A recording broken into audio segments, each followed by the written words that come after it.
दोस्तों यहाँ पर आपको मैट्रिक्स ए दिया हुआ है इतना, ये मैट्रिक्स बी है, ठीक है, और ये हमको दिया हुआ है 2a + 3x = 5b। तो हमको मैट्रिक्स x क्या होगा ये हमको बतलाना है। तो चलिए सॉल्यूशन देखते हैं। दोस्तों सबसे पहले तो हमें जो यहाँ पे दिया हुआ है उसको हमने यहाँ पे इसको लिख लिया 2a + 3x = 5b।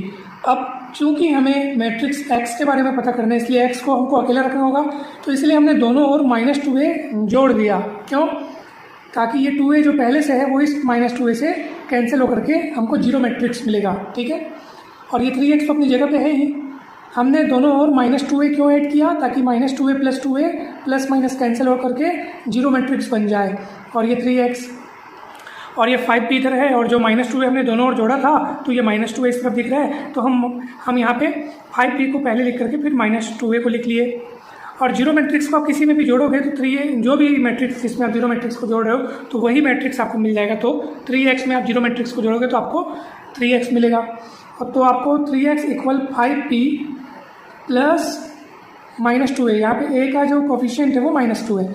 इस माइनस को अपन इस तरीके से भी लिख सकते हैं दोस्तों, प्लस को मैं लिख करके माइनस को 2 के साथ लिख लिया, तो ऐसा भी अपन लिख सकते हैं। अब हम देखते हैं कि मैट्रिक्स बी क्या दिया हुआ है, मैट्रिक्स ए क्या दिया हुआ है। तो जहाँ पर बी और ए लिखा है उनके स्थान पर हम उन मैट्रिक्स को लिखेंगे।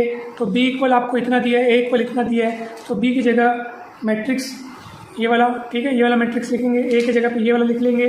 तो जब उनको हम लिख लेंगे उसके बाद आप देख सकते हैं कि अब बाहर में 5 लिखा है। अगर मैट्रिक्स के साथ कोई संख्या गुणे में हो तो वो संख्या जब मैट्रिक्स के अंदर जाती है तो सभी अवयवों में गुणा हो जाती है। तो 5 दूनी 10, 5 × -2 करेंगे तो -10, 5 × 20, 5 दूनी 10, 5 × -25 करेंगे तो आपके पास मिलेगा -125, ठीक है दोस्तों। तो इस तरह से आपको ये मिलेगा।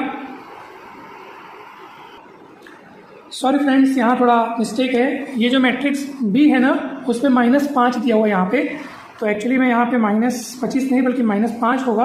और फिर 5 से जब ये गुणा होगा तब आपके पास ये बन जाएगा 5 × 5 = 25, माइनस है तो माइनस, ये -25, तो -25 है यहाँ पे, ठीक है। चलिए अब ये -2 यहाँ गुणा होगा तो -2 को सभी अवयवों के साथ गुणा करना है तो ये इतना तैयार हो जाएगा। उसके बाद आप दोनों को जोड़ना है, 2 मैट्रिक्स जोड़ने का मतलब उनके करस्पॉन्डिंग एलिमेंट्स को जोड़ना। तो 10 + -16 दैट इज़ 10 - 16, -10 + 0 यानी -10 + 0, 20 + -8 यानी 20 - 8, 10 + 4 10 + 4, -25 + -6 यानी -25 - 6, 5 + -12 यानी 5 - 12। तो इनको आप आसानी से कैलकुलेट कर सकते हैं, इतना आएगा।